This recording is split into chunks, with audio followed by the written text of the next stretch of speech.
They looked like they had it all: gleaming sports cars, luxury watches, sharp haircuts, and confidence that dripped from every stride.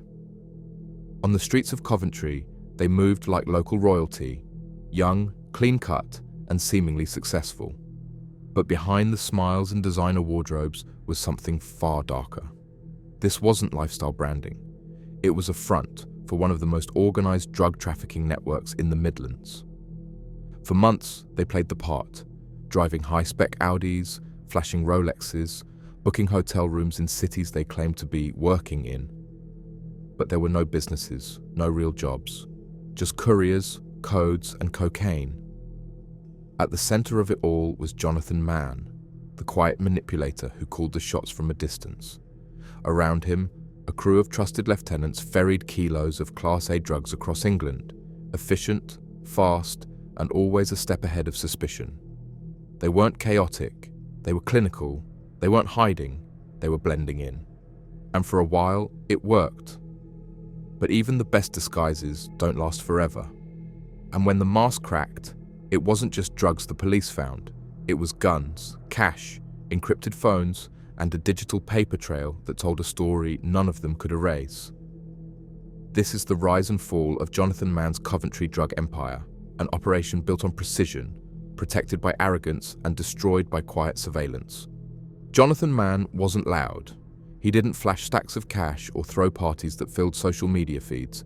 Instead, he operated behind tinted glass and encrypted apps, crafting the illusion of legitimate success while directing a criminal enterprise that trafficked hundreds of kilos of cocaine across England. At 31, he was calm, composed, and deeply dangerous. His genius wasn't in brute force, it was in orchestration. Mann stayed above the mess. He didn't ride along on drug runs or personally handle bricks of cocaine. Instead, he curated a system. He gave instructions, watched the numbers, mapped the movements, and left the dirty work to others. When the police finally closed in, they didn't find him with drugs in hand.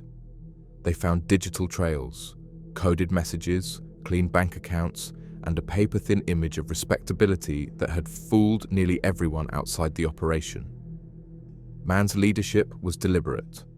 He trusted few, but he built a core around loyalty and utility. His closest allies weren't random, they were functional. He didn't promote on friendship, he promoted on reliability. Each person in his circle had a job, and that job fit perfectly into the larger machine. To the outside world, he was just another young man with taste, a man who liked German cars, wore tailored jackets, and minded his business. But that was the point. Mann didn't seek attention, he avoided it. Every visible move was controlled, curated, and deliberate. He didn't stand on street corners. He didn't need to. Encrypted mobile phones were his tool of choice. Through services like Enquirer, he issued orders and monitored runs using code names and burner devices. He planned deliveries like business shipments, detailing weights, prices, handoff points, and cover stories. Nothing was improvised. And it worked, for a while. The system was tight, the runs were short, the profits massive. Mann was not your average gang leader. He was a modern drug boss, one who understood the power of staying invisible while making everyone else move. The Pell brothers, Prescott, Lewis, they were all extensions of his plan. He never touched the drugs, but every gram moved under his command. And every mile they traveled brought him closer to the edge.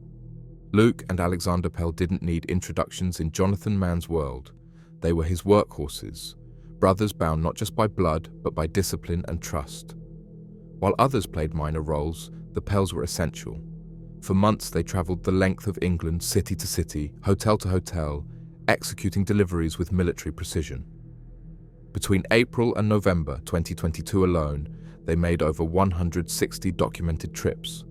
That's not an estimate, it's a fact.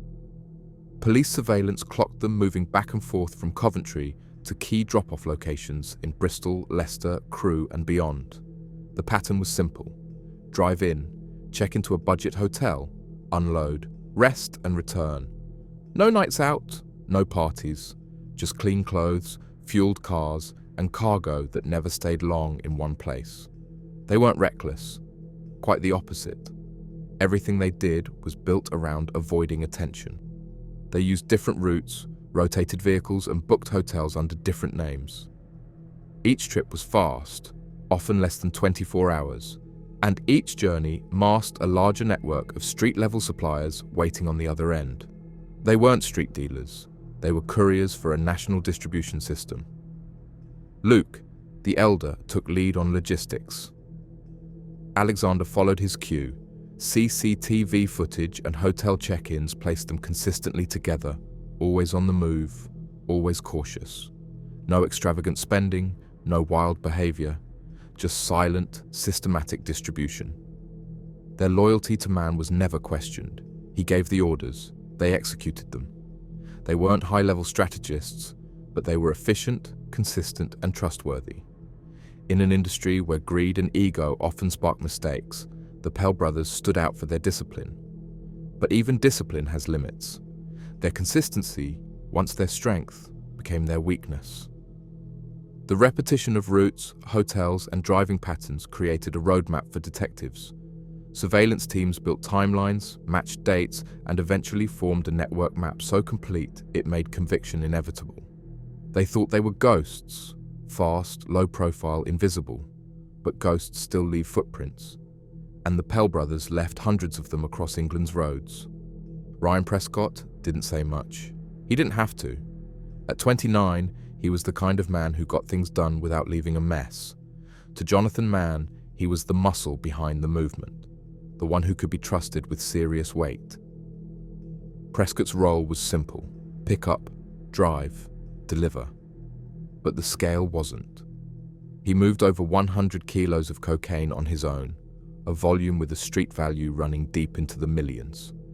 He was fast, methodical, and cool under pressure. Unlike others in the network who operated in pairs, Prescott often worked alone. He didn't draw attention, didn't make mistakes, and never questioned the order. Surveillance units tailed him across the Midlands and beyond, watching as he navigated routes with practiced ease, sometimes switching vehicles or stopping at predetermined locations for handoffs. He wasn't flashy, but he was a professional. Then came Ian Lewis, the man behind the money. While others handled drugs, Lewis handled digits, a financial ghost. He didn't transport product or show up in couriers' circles, but without him, the gang's illusion of legitimacy would have fallen apart. Lewis took dirty money and cleaned it, funneling cash into cars, clothes, and in some cases, property. His role was understated, but critical. Using contacts in car dealerships and manipulating financial documentation, Lewis helped members of the network buy high-end vehicles without raising eyebrows. One vehicle alone, a German import, cost more than £60,000, bought without a single trace of legitimate income. It was Lewis who made that happen. Police found him surrounded by receipts, dealer forms, and encrypted mobile devices, each one a node in a laundering web designed to shield the group's wealth. The gang's lifestyle, tailored coats, designer watches, international travel, was built on his ability to bury their real earnings. Together, Prescott and Lewis embodied two sides of the operation, the brute and the banker. One moved weight, the other masked wealth. They rarely appeared together. But their paths were linked, because without Prescott, there was no volume. And without Lewis, there was no luxury. They were the engine and the disguise, the courier and the cleaner. And they helped keep Jonathan Mann's empire running smooth until the day it stalled. Thomas Johnson was never part of the inner circle. He didn't run routes or clean money. He didn't check into hotels or handle encrypted devices with military discipline. He was a buyer, one of the many middlemen who purchased bulk cocaine from Jonathan Mann's network to push through his own street-level channels. But Johnson wanted more than supply. He wanted control. At 35, based in Atherstone, Johnson bought at least 5 kilos of cocaine from Mann's crew.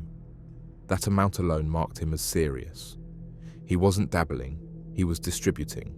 He used the network's product to sustain his own local operation, feeding a market that stretched across Warwickshire. But when his front cracked under pressure, Johnson didn't go quiet. He broke. Police found evidence of his dealings: drugs, devices, financial irregularities, but instead of accepting the weight, Johnson turned on his own. In interviews, he spun a story of ignorance, denial, and blame. He claimed relatives were responsible for the drugs. He pointed fingers in every direction but his own, trying to twist the narrative, dilute the truth, and stall the inevitable. It didn't work. Digital records, texts, financial transfers, call logs contradicted his claims. Courtroom evidence showed his direct involvement with the network. His casual arrogance collapsed in the face of surveillance footage and forensic links. The jury didn't hesitate. In the end, Johnson wasn't remembered as a key partner or a trusted member of the group. He was remembered as the man who tried to save himself at everyone else's expense and failed. His betrayal didn't reduce his sentence. It just exposed how far the rot ran. He wasn't loyal. He wasn't respected. And when the walls closed in, Thomas Johnson didn't stand tall. He pointed down. In the criminal world, silence is currency. But silence isn't invisibility, and for Jonathan Mann's crew, the quiet only masked the inevitable. Behind every clean handoff and encrypted phone call, West Midlands police were watching. And they weren't watching casually. They were building a case, slow, methodical, and relentless. The first flags were subtle. The Pell brothers' erratic travel patterns, hotel bookings that didn't align with employment records, vehicles registered to names with no financial backbone. Then came the convoy sightings, cars travelling together across regions, stopping in cities like Bristol and Leicester for one night only, then disappearing again.